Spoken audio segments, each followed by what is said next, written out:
Welcome, everybody in the lecture hall. Welcome, everybody on Zoom. Welcome, everybody watching us from the future. So today is the last lecture that I am giving with new material. We will look at yet another data shape, cubes. And tomorrow, I sent an announcement that there will be a guest lecture on vector databases. This is the 5th data shape that is used for text. And next week, no new material. We'll just celebrate the end of the semester together. I'll wrap up on the material, and we'll play a big quiz game, you against the TA team. So there's Marco there, Tobias there. So they're training very hard to win against you. So it's in the style, who knows, Eiskage 100, the game, the TV show, 1 against 100. So basically, everybody will stand up, and then you have to answer as many questions correctly as possible. And the last survivor is the winner. And then you'll compete against the TA team, and you will see how if the TA team holds longer than the longest of you. All right.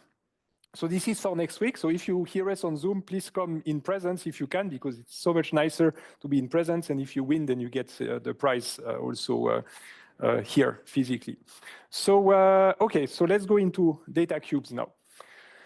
So a bit of history first. In big data, we spent most of the lecture actually in the 2000s, in the 2010s, even though relational databases actually started in the 70s, 1970s, relational tables. And actually something happened in between, in the 1990s. In the 1990s, there was more and more computing power. And what people realized is that we can use the data that is stored in all these relational databases in order to do some business intelligence. Business intelligence means we prepare data and fancy reports with pie charts and all kinds of plots for the C-level executives of the company, and then they can make informed decisions, strategic decisions about the company. So this is what we call business intelligence. And that actually led to not only plenty of new products on the market with some competition, it also actually led to a new data shape, data cubes. And this is what we will cover in this lecture. Before I move on to the logical model for data cubes, I want to cover the differences between the two paradigms, cubes and tables, and also OLAP versus OLTP. And then we'll go into the logical model and how to manipulate cubes, just like we manipulate tables, right? So again, historically, fancy yourself in the 1990s. Who was actually not born yet in the 1990s? I think many of you, right? Who was born in the 1990s? Okay, not many. All right. So this is basically prehistory. So before you were born, all of that actually happened. So what happened is we have a difference of paradigm between these good old relational databases that are meant to run the day-to-day business of a company, right? You have your inventories, you have your orders, you have your customers. And the database, as you know, PostgreSQL and the like, they can be updated in real time. You can have inserts, delete, update, and so on at the same time as people read them. It's highly concurrent. You can have thousands of people connected to the same database at the same time. You can even have a whole website with customers executing product search, for example, and placing orders. This, in fact, I might not have mentioned it, but it's called OLTP. Who ever heard of OLTP? Some of you, what does it mean? Yes? Online transaction processing, exactly. So this is OLTP. That's the day-to-day business of the company, the good old relational databases. Then we have another paradigm called OLAP. Who knows what it means? Yes? Online analytical processing, exactly. Now, very, very commonly, people make this association that OLTP is tables and OLAP is cubes. You might have even heard OLAP cubes in conjunction. But in fact, this is only historically that they are actually, that they have to do with each other, OLTP tables, OLAP cubes. But in fact, there's more to it. And you can have OLTP with other shapes than tables, and you can have OLAP with other shapes than data cubes. So since OLTP is about the day-to-day business, we just want to keep records of the inventories, the products, the customers, and so on. So we want to be consistent and reliable, right? Not lose any data, and so on. While in OLAP, we want to analyze the data, that's the A, analytical, and support decisions based on data. So if there is one most important difference between OLTP and OLAP that you should remember, it is that OLTP supports a lot of writes, a lot of people modifying the data. That's all the visitors on your website placing their orders and diminishing the inventory, hopefully. While in OLAP, it's lots of reads. We just read data, but we don't modify it. But now you must be feeling that, hey, that's what we've been doing almost the entire semester. We've been doing OLAP the entire semester. This is exactly what we've done with pouring data on HDFS and then using MapReduce, Spark, and so on. MapReduce was OLAP. Spark was OLAP. Every time we just read data without modifying it, you could consider that it fits into OLAP. You just analyze the data. All right. So OLTP, because it's a lot of writes, focuses on individual records. So if you look at the patterns of access to the data, that's something you need to consider when you actually want to pick a system and optimize the system. In this kind of database, people make queries, but just on a few records. For example, when people look for products on your website, only 10 will be displayed, typically the first 10, right? So it's just 10 records. When a customer places an order, you just look specifically at the customer record. So this is highly focused on details and individual records that you read or that you modify. In OLAP, on the other hand, we want to look at consolidated data. So we want to scan through the whole data set and aggregate it.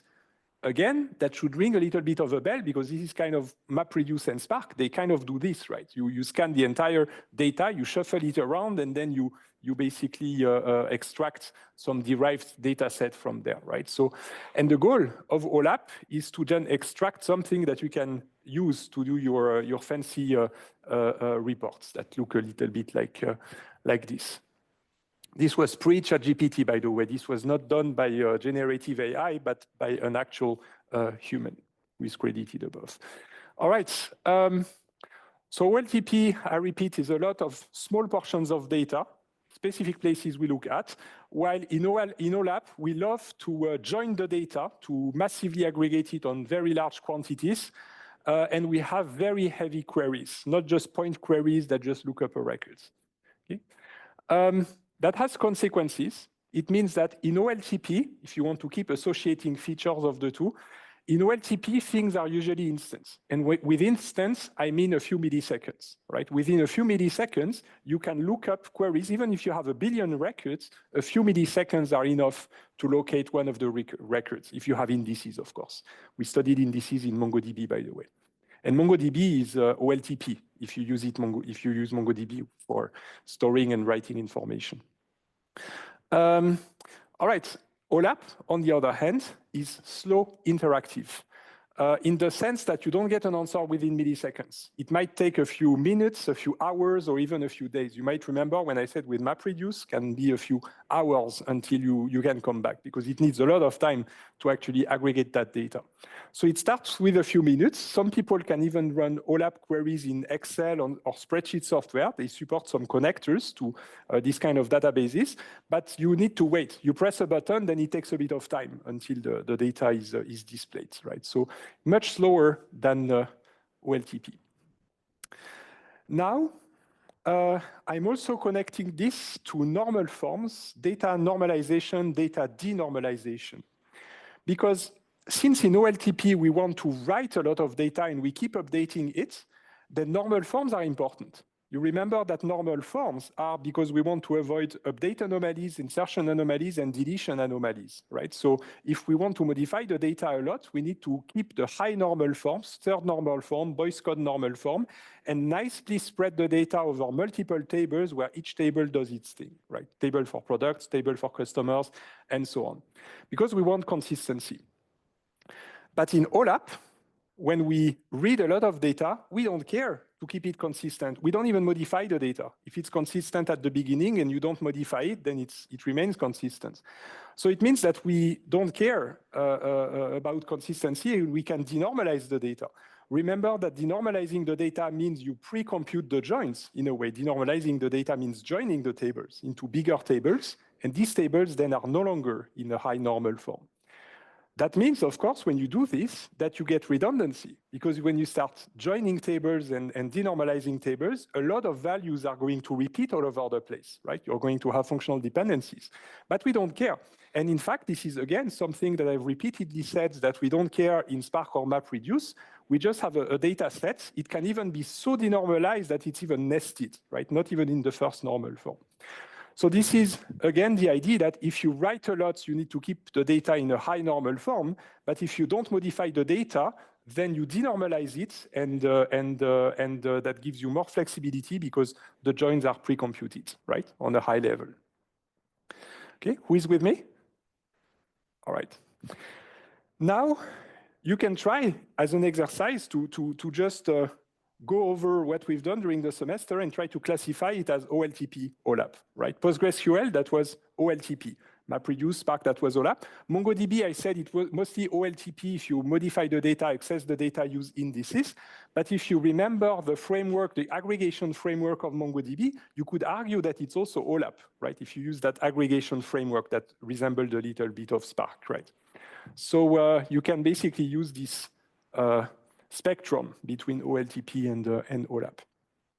So again, I explained it independently of shapes, but just remember that historically, when we say OLTP, it's basically, it started with tables and OLAP started with cubes. So many people will make this association with tables for OLTP and OLAP for data cubes. Okay, and this is just a summary. You can look at it offline, but some more of the differences between the two. It's basically just consequences of the fact that one is for quickly updating the data and maintaining records. The other one is for analyzing, right? So you can look at this. All right. So now that I've told you the difference between OLTP and OLAP, we'll start digging into OLAP a little bit more. Commonly, OLAP is explained with 4 adjectives. So I'm going to go through all 4 and explain why they actually matter. The first adjective is that it's subject-oriented. What we want to say here is that when OLAP appeared in the 90s, it was actually made for very specific use cases that company had. So it's highly focused on specific use cases. One use case, the typical use case, is the sales data and the quantities that you're selling, the performance of the salespeople, the inventories, the expenses, the revenues, and so on. Nicely organized by region of the world, by country, by year, by quarter, and so on. So this is highly subject-oriented. So specifically sales data. But with time, I mean, you have other things. You can have customer data, you can have product data, you can have web analytics when you want to analyze the logs of your website that has been accumulated over time. And then the absolute oldest use case ever, because that actually started at the end of the 19th century, that's the census data. You know that this is how computers all start. Well, they started a bit before if you look at the Pascaline, but which was a mechanical machine invented by Pascal. But at the end of the 19th century, there was the need to organize the census in the US that takes care every 10 years. And in fact, IBM is a very old company that actually was born in this context of managing and storing the census data. All right, so that's the first objective, very specific subjects that are the typical use cases. That's actually great for the companies and the startups that were founded back then, because for a startup, having a very specific use case that the customers are interested in, this makes it a good use for the market and to find customers. The second adjective is time variance. If we deal with the day-to-day business, we are typically interested in the current data, the current inventories, the current customers, and so on. But if you want to generate fancy reports and make decisions, you need to look at the past. And so for this reason, in OLAP, time is very important. And typically, you will look at the past few years, typically all the way to 10 years into the past. More than 10 years is quite rare. There are several reasons for that. One of the reasons is that the data has changed so much, even the schema, that it's not even realistic anymore to try to still make it work with old data. So that might be one of the reasons. Another reason is that you might not be as interested, of course, in that older data because you want to look at the performance over a few years. Just imagine this one of the use cases also of data cubes in accounting. When you look at a financial report, you typically have the balance sheet, the income statement, the cash flow statement. Typically, you look at the current period and the previous period. So the previous quarter, the previous year, and they're displayed besides each other, right? So time is very, very important in OLAP. A third adjective is non-volatile, but this is just a repetition of what I said. It's the idea that you just load the data and then you freeze it, you don't touch it anymore. You just read it, but you don't modify it. So this is non-volatile, right? It just stays as it is, and all you do is analyze it. So you load, you access the data, and that's it. You don't update it. And the fourth adjective is integrated. Because that data that you want to analyze, that's all the data that sits in your database systems in your company. Now, if you look at the typical company of, let's say, already a certain size, they will have plenty of different database products, and so on. In fact, that's one of the things that makes it quite complicated to manage the data in many companies. We also call it data silos because it's hard to connect the different data sources together. So for example, you might have ERP, which is enterprise resource planning, CRM, which is customer relationship management, OLTP, so here I mean your good old PostgreSQL database, maybe even files lying around. So this is all the data that you have, right, in the company. So now you might think, okay, let's just directly look at that data and query it, right? After all, in big data, we've seen that you can just, if you don't have schemas anymore with some of the languages, you can just directly get the data and analyze it. But if you try to analyze the data where it is, just where it is, and read it in real time, and you start running very heavy query that takes multiple days, then soon enough, you're going to have angry people knocking at your doors, right? Because you're slowing down all the systems. That just doesn't work. You cannot put all that workload on the day-to-day systems of the company. So instead, what you need to do is to put it somewhere else. That's typically called a data warehouse, where you put the data that you want to analyze, and you need to load that data. So you need to take that data and extract, transform, and load it. I'll come back to these three terms. Typically, you do it in the night, or at least when nobody's using the systems, or in the weekends, and you can do it periodically, right? Every week, every month, you pull the data from the systems. But what's important is that you don't do it directly here. You really do it in your data warehouse separately from the rest, then you're not disturbing anybody, right? So I put the wheat again and the flour. This is really because this is derived, right? There is some effort to put it in these data cubes. Then you can analyze, you can build fancy reports, you can mine the data if you want to use machine learning or AI, from this place, right? So data warehouse, again, is the name. Let me talk about ETL now. ETL means extract, transform, load. I already mentioned this when I told you that there are two kinds of systems. There's the systems like data lake, where you just pour the data into a file system and that's it, right? No schemas. And then there is ETL, which are the products like MongoDB, PostgreSQL, where you have to manually import the data into the database system before you can use it, right? So that's called ETL. And then it's going to be stored in a binary and proprietary format that is specific to the product, potentially with indices. So E means extract. So you get the data from where it is. There's plenty of tools. For example, if you want to extract logs in Hadoop, there's tools for that.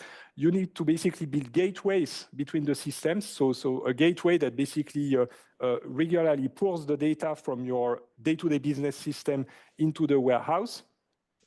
Then you need to transform the data because you need to turn it into cubes. that you want to query. That is not easy. It requires some effort. You might filter the data because you don't need all of it. You might merge the data, join the data because again you want to denormalize. You might also want to clean up some things. Like just an example is the same things translated in multiple languages. For example, for the people the title like Mr., Herr, Monsieur, and so on. And this is actually extremely difficult because this is there are so many things that you need to do here, not fully automatable. So this is typically where you have consulting companies involved that help you do this, especially when you do migrations from a database to a database. Who was ever involved into a data migration in any company moving data? Some of you, right? So it's very, very difficult. And yeah, so that's that part right here. And then you have a load, which is when you actually have converted it and now you put it into the new system, into the data warehouse. The data warehouse is going to check that the integrity constraints are respected. It's going to build indices, just similar to the ones we have for tables, but we can also have them for cubes, and then potentially partition the data. Note that ETL is not specific to OLAP. You can also ETL into PostgreSQL, into any system. But in the case of OLAP, ETL is used from the day-to-day systems into the data warehouse. Right? So remember ETL, and people use it as a verb, like you ETL the data into the system. Now, if we look at the market, a lot of things have happened since then. In the 1990s, new companies were created, like Essbase, Cognos, and so on. And then there was a market consolidation. So the big players of relational database systems bought these small companies. So Oracle bought Essbase, IBM bought Cognos, and so on. SQL, Microsoft, I think they have their own analysis services that they built, and SAP has HANA. So these are the four big systems today for data warehouses. Why is it that a relational database systems company would be interested in buying data cube companies? That we'll see today because there is a link between tables and cubes, as we will see. And there is a very good reason why it's a very good fit to use relational databases to store data cubes. But I'll come back to that. It has to do with the mapping between data shapes. So that was the introduction, just a very high level, OLAP versus OLTP, and the specifics of OLAP, the idea that it's a separate system, highly structured, with data cubes that you use to generate your reports, separate from the day-to-day business. Any questions so far?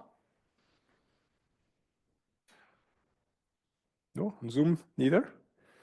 Okay. So now we'll go to my favorite part, which is the data model, the logical data model. And then later we'll look at the physical implementation, but don't worry, it's going to be mostly on top of relational tables. So just so you have an impression. So remember what a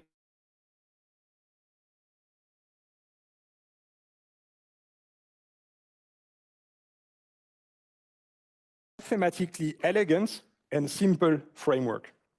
For tables, we can do it by saying that a table is a set of maps. Right.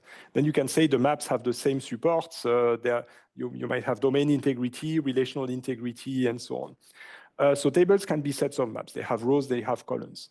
Well, let's do the same for cubes. Cubes look like this. This is a three-dimensional cube.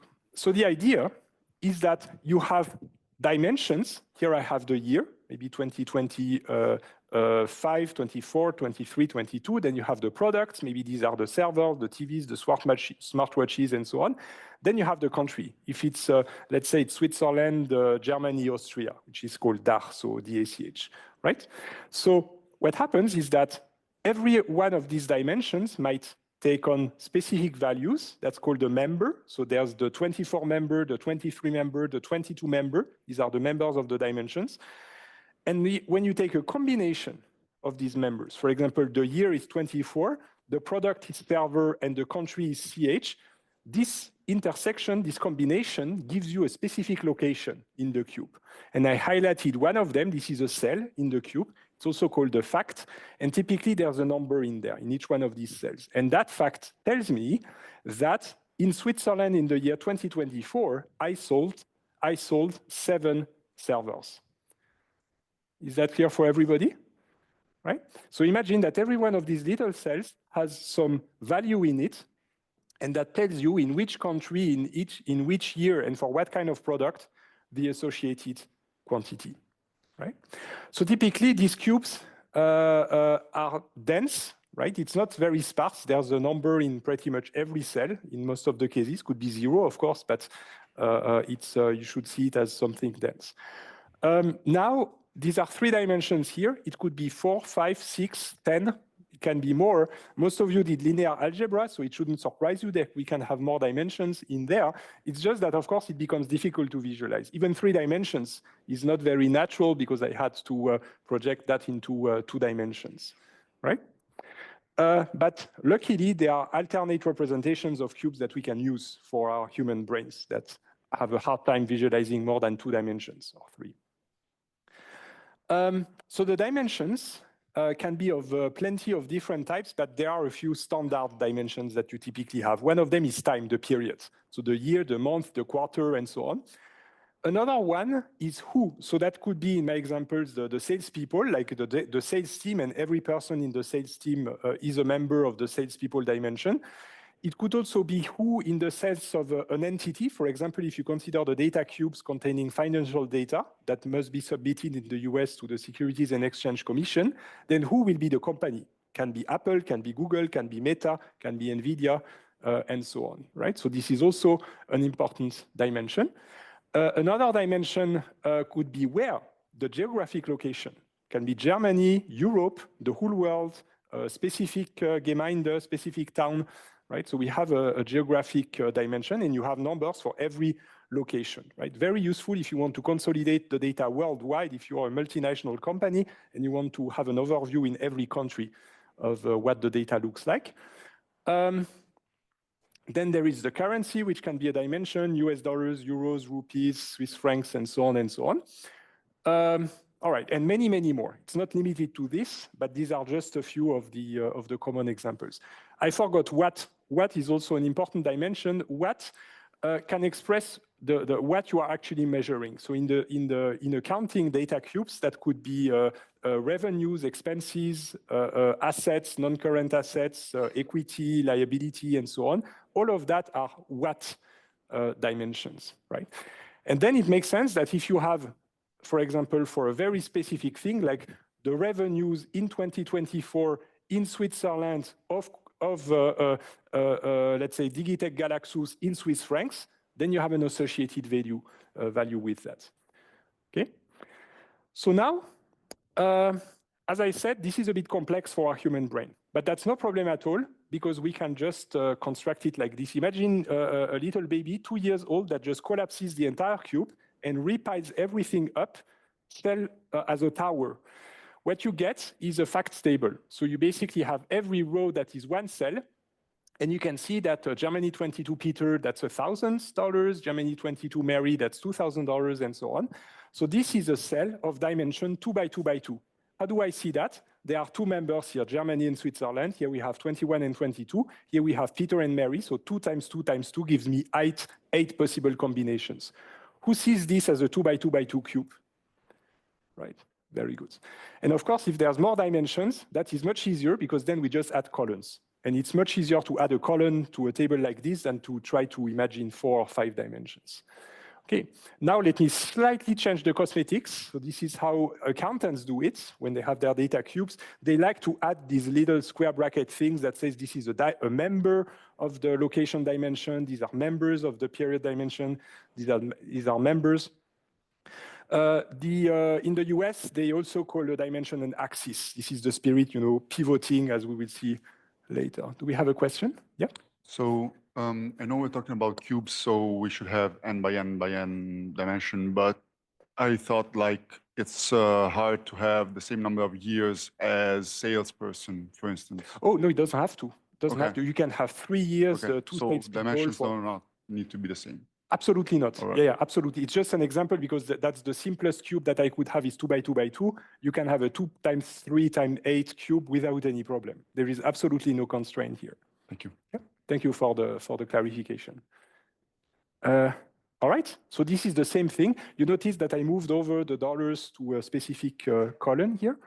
And that's it. That's my nicely structured fact tables. That is a set of facts. Last year, somebody asked, like, is there an order, like a list of facts? No, there is no order. It's a set. But as I said, we're in Switzerland, and in Switzerland, we love it when things are tidy. So this is the reason why I nicely organized it like this, right? But in fact, it's really a set of facts, and we don't care in which order they are here. Okay, now we have the cubes, and we can visualize them as fact tables. Let's start manipulating them. The first thing we can do is slice the cube. Slice the cube is visually exactly what's happening here. I'm just taking a slice of the cube. It means that for a specific dimension, I'm extracting all the facts that are associated with a specific member, like just the year 24, and I leave out the year 25, 23, I just leave that out. I just take the year 24. This is called slicing. So here I'm slicing on location equals Switzerland. Remember, I had my 8 facts in here in my 2 by 2 by 2 cube. But if I slice on Switzerland, I'm taking half of the cube, just one layer, location Switzerland, and I have 4 facts left. Okay, everybody with me? Right. On a table, what would that be as a relational algebra operation if you look at it as a table? I hear projection. Any other ideas? Selections. So is it selection or projection? Selection. Yeah, exactly. We selected on location equals Switzerland. We'll see later that this is how we implement it in SQL. So the slicing is implemented as a selection on the facts table. But again, think of it as a cube. Now, all the locations here are Switzerland and all the currencies are dollars. So what we like to do is to take them out of that view and put them up there, right? Notice all of them are Switzerland. All of them are USD. So I just put them up there saying location Switzerland, currency USD. It means all the facts in there, they have these dimension member pairs. So now I have the only dimensions that vary or axes are period and salesperson. Now, this is a data cube that has 2 dimensions because I just sliced on the other 2. 2 dimensions. Who finds it easy to visualize 2 dimensions? What is a 2-dimensional cube? It's a table, yes, or otherwise you can call it a square. Yes, that is a square. So if we have a square, we don't need to keep it like this in this list of facts. We just can display the square, right? This is the square, 2 by 2. Okay. All I did is went from the facts table to the actual cube. And again, because the cube just has 2 dimensions, I can organize them like that. It's just a reorganization of my 4 values organized like in a 2 by 2 manner. This here is called a cross tabulation. So what you want to do is to slice it in such a way that you only have 2 dimensions left that have varying values in such a way that you can cross tabulate. And then you have 1 dimension here on the rows, 1 dimension on the columns, and then you have all the combinations. These are called dicers. We say that here, salesperson is a dicer, and then the period is a dicer. Dicer on the columns, dicer on the row, and these are slicers. This is why you might have heard that when we have data cubes, we slice and dice. Who already heard of that, slice and dice? Right, very commonly heard. So this is where slicing and dicing comes from, right? We slice specific layers of the cubes in such a way that 2 varying dimensions remain, and then we put 1 of the rows, 1 on the rows, 1 on the columns. It looks more like this if I really want to do it in a fancy way. This is the kind of displays that it should be attributed to Charles Hoffman, who is a CPA, an accountant in the US. He's behind the XBRL standard that I will also explain in that regard. So very fancy patterns where you see we have the salespeople here and the period here with 2 members here and 2 members there and the slicers over here. Who is with me? Right. Okay. Now, how many dicers? Here we have 2. In fact, it's also fine to have just 1 or to have 3. Just 1 is easy. You just only, for example, dice here, and then you only have 1 column if you don't have any dicer on the column, right? Or the same here, you put your dicer here, and then you have only 1 row. So just 1 dicer is fine. That's easy. It's a bit boring, but that you can. 3 dicers. Now it seems like, how can we get 3 dicers? Because the screen only has 2 dimensions, so that's going to be tough, right? But in fact, there is a trick. The third dicer, you can use tabs or sheets for that. And in fact, this is what spreadsheet software do. When you have Excel and you open it, you have 2 dimensions like the rows and the columns, but you have a third dimension, which are the sheets and the spreadsheets. Okay, so this is typically how UIs can also allow you to have a third dicer if you just switch the you switch like as a sheet. Instead of a sheet, a UI can also just give you some slider and you just move around the third value and it makes the rest vary. That's another way a UI, a user interface, can do that. All right, and so what you do is that when you want to build a view like that, you just say for every dimension, do I slice on it or do I dice on it? Either it goes to the slicers, select a specific value, or you put it on as a dicer on the rows or as a dicer on the columns. So that's the first thing, slicing, dicing. Now I'm going to the next thing we can do with data cubes, which is aggregation. Aggregation means that we want to compute totals. For example, I might have here DACH, so Deutschland, Germany, Austria, Switzerland, and I want to do the sum of that to have my entire company. What I do is I merge along that dimension. You see it's merged here.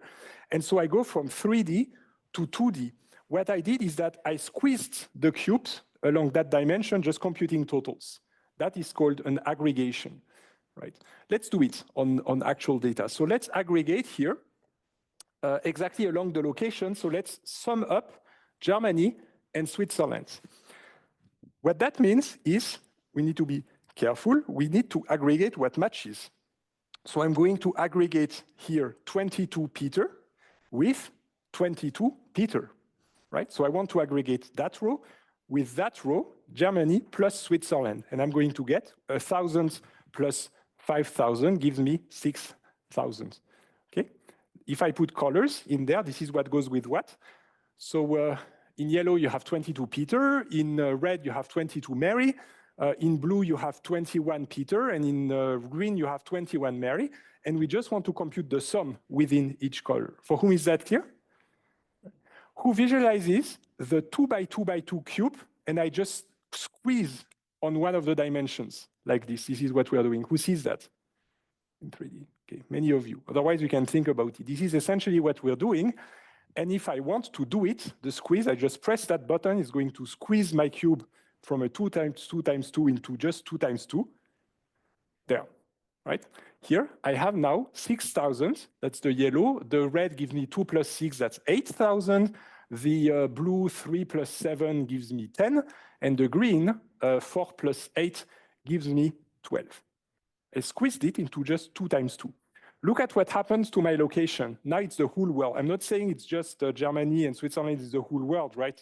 I could have put more, but just for pedagogical reasons, just these two.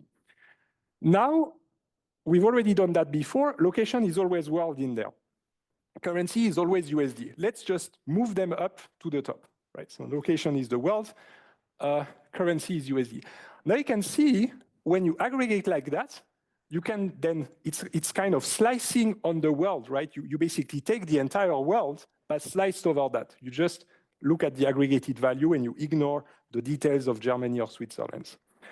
All right, and now this is a facts table that has how many dimensions? 2, so we can cross-tabulate. So I reorganize these 4 values, 6, 8, 10, and 12 like this, where I have, so these 2 dimensions, salesperson goes here, and period goes there, and then that's a 2 times 2 cube, a square, and I get that. Okay, so far so good? All right, let's continue. Let's now compute another total. So far I did the total on the whole world, so these are actually my totals on the whole world, but what I did here is that I dropped the details of Germany and Switzerland. I'm only looking at the whole world here. What if I would like to compute totals for all salespeople but without throwing them away? Well, it's very natural to do. I just add a third line in there with the totals. Just all salespersons, then I call it a domain. It's basically just a member that covers the entire team, right? But I like to call it a domain. And then we sum up, and sum up. I did not only compute the total for the salespeople, I also computed the total over all times. So this is 10 plus 6 gives me 16, 12 plus 8 gives me 20, and then I have the grand total across the 2 dimensions, right? Now, notice how on the rows, when I have a total, typically I put it in bold and add a few lines, like the accounting style.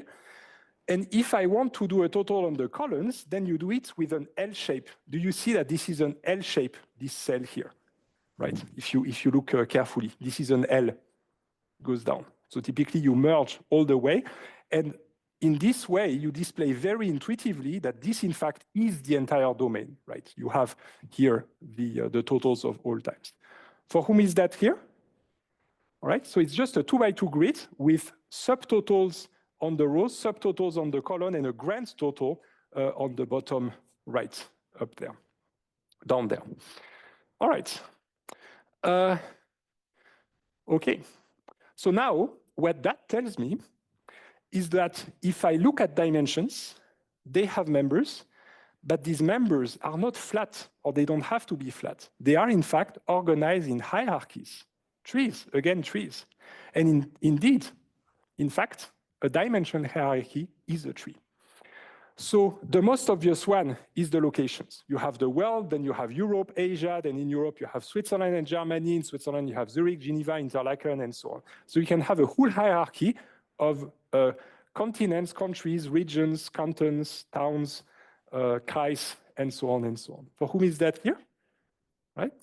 And then you can also have hierarchies, even though here it's flat. We have just Peter and Mary who are in a team, but you could also imagine multiple teams. You could imagine the hierarchy of a company, right? With managers and sub-managers and so on, organized as a hierarchy.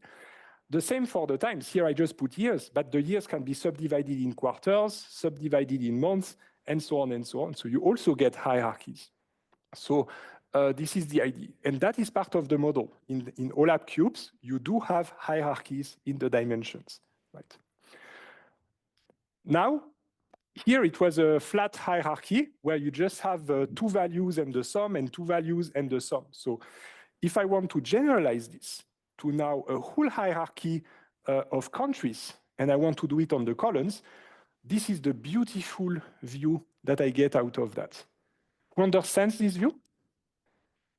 Look at it carefully, what's done here, right? So you see, I have here all the numbers for Zurich, for Geneva, for Interlaken, and then I have this L shape here that tells me that this is the total for Switzerland. Then I have Berlin and Frankfurt, and here Germany is above in the hierarchy, and then I have this L shape that basically puts the total here. Then I have Europe, Switzerland and Germany, with the total here. Then I have Delhi in India and Beijing in China, the totals, and Asia. I'm oversimplifying the world, of course, but just because it needs to fit on my slides, and then the whole world. And again, it's very common for the domain to not put member in here, but domain. It's just a common thing to do, to just indicate that it's the top level member, that is absolutely everything. So this is how we do it with these beautiful visuals of L shapes on the columns. Who understands that? Right? Very good. Now, what about the rows? Because these are subtotals, a hierarchy on the column. On the rows, L shapes are not so common. That would be strange to do L shapes on the rows. So what we do is we use indentation.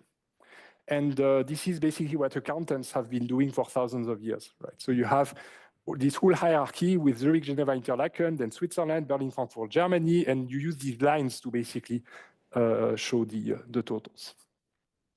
Who sees that it's the same thing? It's just that this is on the columns and this is on the rows, but all I'm doing is computing subtotals and totals. Okay, very good.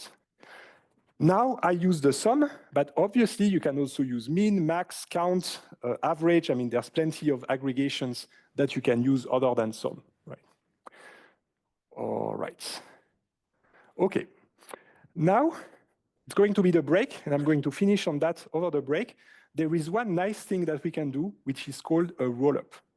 In a roll-up, it's like a curtain that you just lift up.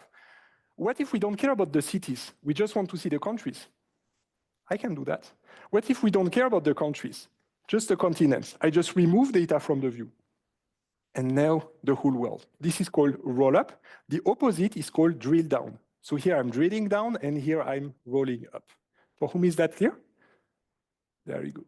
By the way, here I only have one column left, so I might as well put it up there. This is an example of dicing with only one dicer.